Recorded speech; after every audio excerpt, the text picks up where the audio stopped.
Muchos de los momentos de la historia no fueron hechos para que los entendiéramos desde afuera, sino para que los fuéramos recordando desde adentro.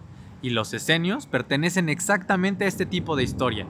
No eran visibles porque quisieran ocultarse, sino porque lo que custodiaban no podía ser interpretado con una mente común. No era información, era un estado. Si te acercas a ellos sin los filtros tradicionales, te das cuenta de que no eran una religión, ni siquiera eran una secta en el sentido convencional. Eran una conciencia organizada, un grupo de seres humanos que habían comprendido algo que, que es fundamental, que la realidad que percibimos es apenas una capa superficial y que el verdadero trabajo del ser humano no es adaptarse al mundo sino descifrarlo. Los esenios vivían como si supieran algo que el resto había olvidado, y en cierto sentido así era. Su vida no giraba en torno al poder ni a la acumulación ni al reconocimiento, giraba en torno a la purificación de la percepción, porque entendían que el problema no es lo que ves, sino desde dónde lo estás viendo. Desde una mirada agnóstica, esto es clave.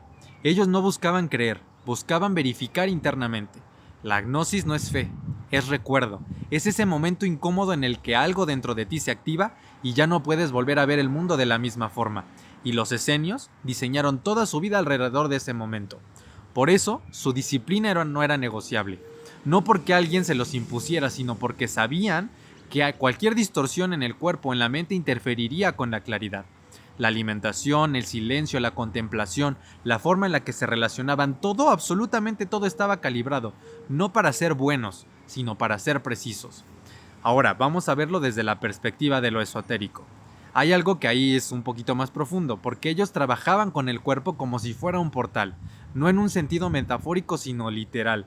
Sabían que dentro del cuerpo humano existen centros, canales, flujos de energía que cuando se activan correctamente permiten acceder a estados de conciencia que no están disponibles en lo cotidiano.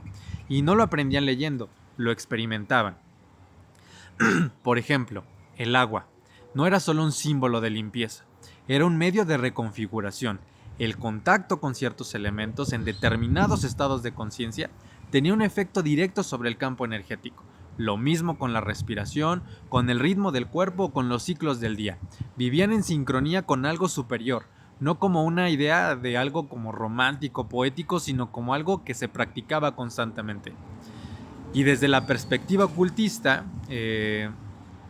pues podemos recordar o podemos ir investigando que no todo lo que sabían lo compartían abiertamente. Existían muchos niveles de acceso a la información, no como tal por una jerarquía de poder, sino más bien por una capacidad de sostener la experiencia, es decir, si estabas listo para hacerlo.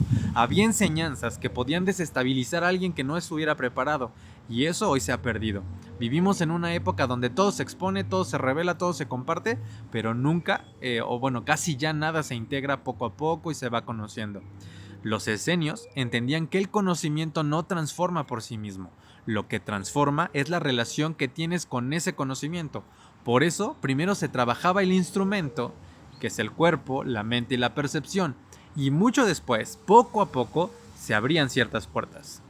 Hay una línea muy interesante que conecta todo esto con enseñanzas que después fueron reinterpretadas y adaptadas o incluso distorsionadas, porque muchas de las ideas que hoy se presentan como doctrinas externas en realidad nacieron como procesos internos, como experiencias directas, como estados de conciencia que alguien vivió y que luego otros intentaron explicar sin que los hubieran experimentado en primera mano.